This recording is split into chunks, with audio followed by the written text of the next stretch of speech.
तो एक बार फिर से आपका स्वागत है हमारे YouTube चैनल पर। आज के इस वीडियो में हम जानेंगे कि यदि आप बिहार के निवासी हैं और आपने सर्विस प्लस पोर्टल के माध्यम से जाति, निवास, आय, आचरण, EWS या फिर NCL प्रमाण पत्र के लिए ऑनलाइन आवेदन किया है और आपका आवेदन रिजेक्ट हो गया है, तो उसका रीजन कैसे चेक कर सकते हैं कि किस रीजन की वजह से रिजेक्ट हुआ है, क्योंकि मैसेज में जो आता है उसमें स्पष्ट नहीं लिखा रहता है कि ये रीजन है। तो इस वीडियो में हम सभी कुछ स्टेप बाय स्टेप जानेंगे। तो चलिए वीडियो को स्टार्ट करते हैं। तो इसके लिए सबसे पहले आपको गूगल में आना है और यहाँ पर सर्च करना है सर्विस प्लस बिहार।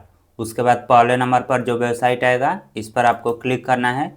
जैसे ही क्लिक करेंगे तो इस प्रकार से वेबसाइट खुल जाएगा। अब यहाँ पर आपको साइड में नागरिक अनुभाग वाले सेक्शन में आवेदन की स्थिति देखे करके ऑप्शन मिलेगा, तो इस पर आपको क्लिक करना है। इसके लिए आपको रिसीविंग की ज़रूरत पड़ेगी, यानी कि ऑनलाइन करने के बाद जो रिसिप्ट डाउनलोड हुआ होगा वो आपके पास रहना चाहिए, तभी आप चेक कर सकते हैं। तो हमारा जो आवेदन रिजेक्ट हुआ है उसका रिसीविंग हमारे पास है, तो हम आपको चेक करके बता रहे हैं। तो यहाँ पर इसमें पहला जो ऑप्शन है वो ये है कि ट्रैक एप्लीकेशन। इसमें दो ऑप्शन दे रहा है, थ्रू एप्लीकेशन रेफरेंस नंबर, और दूसरा जो है वो थ्रू OTP या फिर एप्लीकेशन डिटेल्स। तो हम पहला वाला सिलेक्ट करते हैं।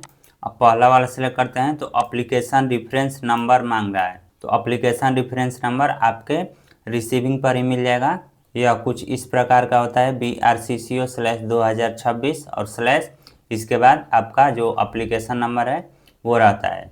तो इस तरह से आपको एप्लीकेशन रेफरेंस नंबर लिख लेना है। उसके बाद ट्रैक थ्रू में एप्लीकेशन सबमिशन डेट और एप्लीकेशन डिलीवरी डेट दोनों में से किसी एक को सिलेक्ट करना है। तो यहाँ पर हम पहला ऑप्शन सिलेक्ट करते हैं और इसमें एप्लीकेशन सबमिशन डेट, यानी कि जिस डेट को हमारा आवेदन ऑनलाइन हुआ है वो डेट हम यहाँ पर सिलेक्ट करते हैं। अब डेट सिलेक्ट करने के बाद यहाँ पर कैप्चा कोड डालते हैं और फिर सबमिट पर क्लिक करते हैं। अब सबमिट करते ही ये ऑप्शन आ गया है कि do you want to view या download the document of your application. तो यहाँ पर आपको किसी एक में क्लिक करना है। आप यस भी करेंगे तभी आगे प्रोसीड हो जाएगा और नो भी करेंगे तभी हो जाएगा। तो हम यहाँ पर यस पर क्लिक करते हैं। अब यस पर क्लिक करते ही ऑटोमेटिक ये वाला ऑप्शन आ गया है जहाँ पर आपको कुछ डिटेल्स इंटर करना है। जैसे कि सबसे पहले नेम ऑफ एप्लीकेंट में आपको आवेदक का नाम लिखना है, यानी कि जिनके नाम से आवेदन हुआ है उनका नाम लिखना है, फिर उनके पिताजी का नाम और फिर माताजी का नाम। आपको सेम टू सेम जैसे आपके एप्लीकेशन पर लिखा गया है उसी तरह नेम लिखना है तीनों में। आवेदक का नाम, पिता का नाम और माता का नाम, तीनों नाम लिखकर यहाँ पर सबमिट कर देना है। अब सबमिट पर क्लिक करते ही इस प्रकार से इंटरफेस खुल जाएगा, जहाँ पर सबसे पहले तो एप्लीकेशन रेफरेंस नंबर है, उसके बाद यहाँ पर एप्लीकेशन डिलीवरी डेट है, यानी कि किस डेट को जो आपका एप्लीकेशन है वो डिलीवर्ड होना था वो डेट यहाँ पर है। अब उसके बाद यहाँ पर नीचे 4 डिटेल्स दिया गया है। अब इसी में आपको चेक करना है कि किस रीजन की वजह से हमारा जो एप्लीकेशन है वो रिजेक्ट हुआ है। तो सबसे पहले तो एप्लीकेशन सबमिशन में यहाँ पर व्यू पर क्लिक करने पर जो आपका रिसीविंग होगा वो आ जाएगा। इसमें आपने जो जो भी डिटेल्स इंटर किया होगा वो सभी यहाँ पर शो कर देगा, तो इसकी हमें ज़रूरत नहीं है, तो इसको हम क्लोज कर देते हैं। उसके बाद इसका रीजन चेक करने के लिए तीसरे नंबर में field verification of general application के सबसे अंतिम में व्यू का एक ऑप्शन दिख रहा होगा, तो इस पर क्लिक करना है। अब इस पर क्लिक करते ही आप देख सकते हैं कि ऊपर कोने में ये क्या लिख रहा है कि पिता का वोटर ID कार्ड अपलोड करें। यानी कि हमारा जो एप्लीकेशन रिजेक्ट हुआ है उसमें हमने जो डॉक्यूमेंट अपलोड किया था वो सब तो ठीक है, लेकिन जिस रीजन की वजह से हमारा जो एप्लीकेशन है वो रिजेक्ट हुआ है वो मेन रीज़न यही है कि हमने पिता का वोटर ID कार्ड अपलोड नहीं किया है, इसलिए जो आवेदन है वो रिजेक्ट हो गया है।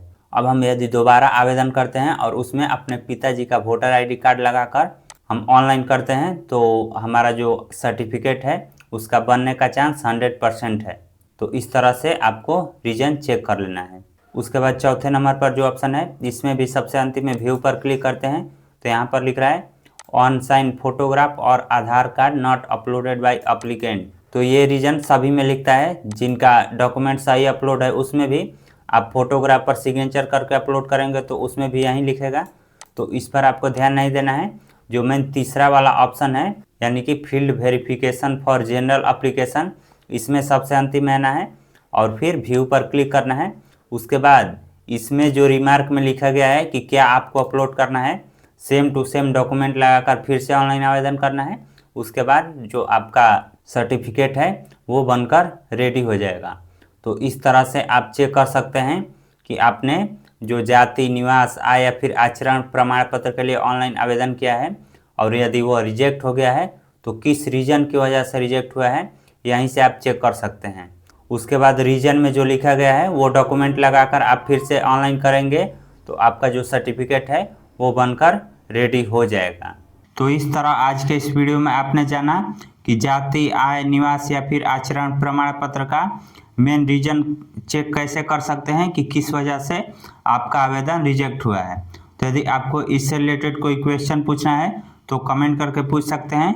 वीडियो पसंद आई हो तो इसे शेयर भी ज़रूर करें और ऐसे ही और भी वीडियो देखने के लिए इस चैनल को सब्सक्राइब कीजिए।